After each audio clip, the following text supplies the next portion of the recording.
What's going on, guys? My name is Ben. How are you guys doing today? And what I have for you today is another ancient review of the Nintendo Gamecube. So this was the console that was released before the Nintendo Wii as we know it.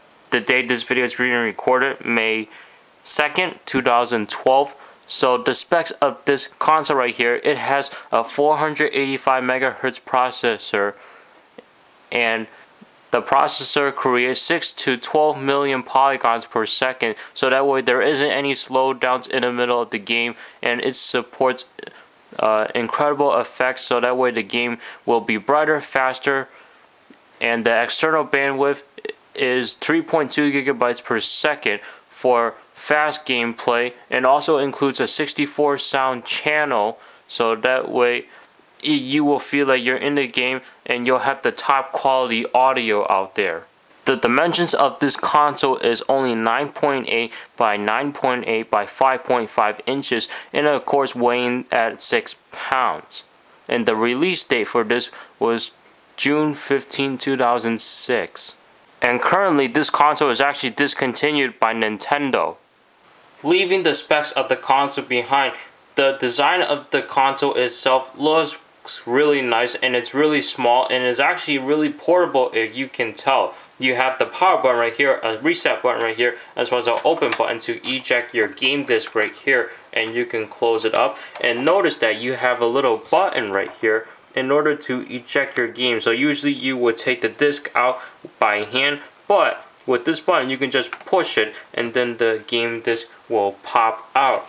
And then of course you can just close it back in, and on the left side of the device you have a fan right here, and on the other side you have a ventilation right there, and on the back you have your AV port right there, and as well as a DC 12V in port, which is basically the power plug. And you have this really nice handle, so when you're carrying it around your house or something, you can carry it like this without having any worries of dropping it or any fear. And of course you have your socket ports right here to connect your controller, as well as 2 memory card slots right here. And on the back of the console itself, this is where you can plug in an external accessory. In order to do that, you must have all these pieces off.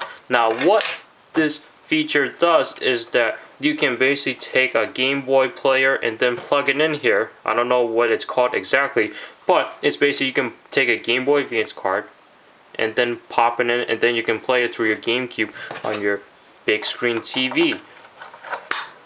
And of course you can just put it back like so. Me personally, I've never used this before, and I never even owned the accessory to play the Game Boy Advance game on my GameCube itself. So this is a really nice console, as you can see, and it is really portable. The purpose for me getting this device, not me but my brother and for real, and then he passed this on to me when he got the Nintendo Wii, was because he wanted to play Sonic Adventure 2 Battle with this console. So at the same time, you might be wondering, what does the user interface look like for the Nintendo GameCube? Let's boot up the system and find out.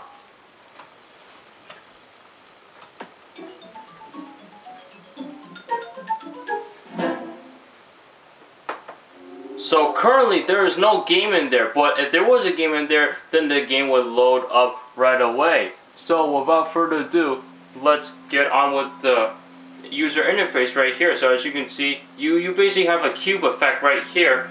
So you have gameplay, options, calendar, and memory card. So we go to the left, you have options right here, and of course we can go back as well. And you can basically press B and then click A to confirm it, and you have screen position, so that way you can adjust the screen position itself, so that way you can have it to the left, to the right, to the top, or to the bottom. It doesn't matter. Or no, I believe it's just left to right. I don't understand why someone would want that, but you have it. And let's go to calendar right here, which is basically just view the calendar right here. And if you were to change the date into the day of Christmas or something, then you get some sort of a cool looking theme on here. I'm not sure what the exact date is. I'm not too 100% sure about that. But when Christmas comes around, boot up your system, and then you can see the cool theme right there. and we go down, we have memory card right here, which the memory card, I should have it plugged in like this.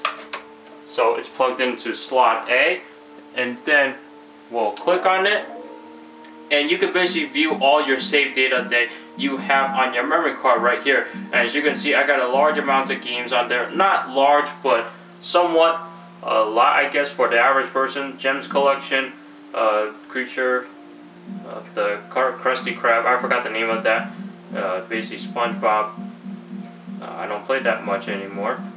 Mario Party 6, Sonic Riders, Sonic Adventure DX, Adventure 2, Sonic Heroes, and then Shadow the Hedgehog, Sonic Heroes again, Mario Kart, and then Sonic Adventure DX.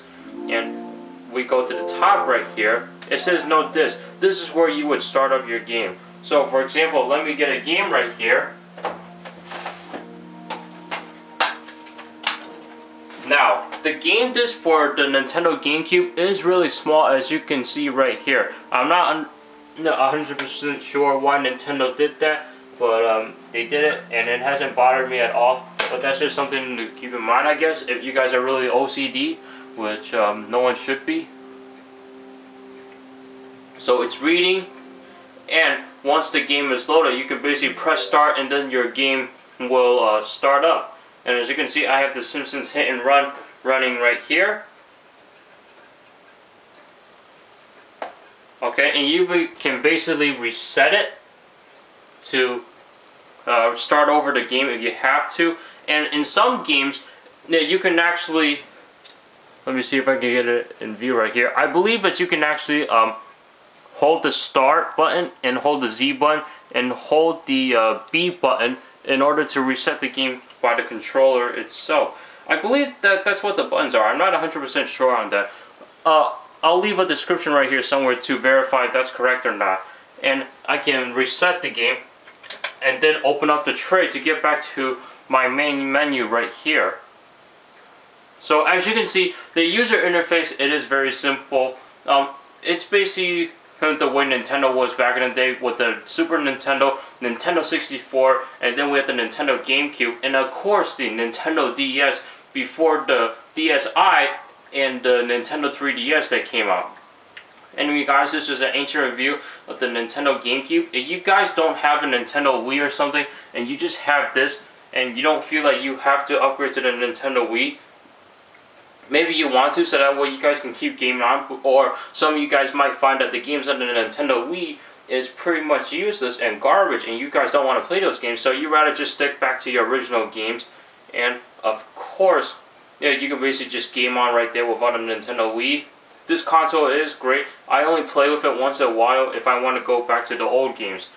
So if you like this video, please click the like button down below, as well as subscribe to my YouTube channel for more videos like this. And of course, follow me on Twitter, twitter.com/BenNassauGuy.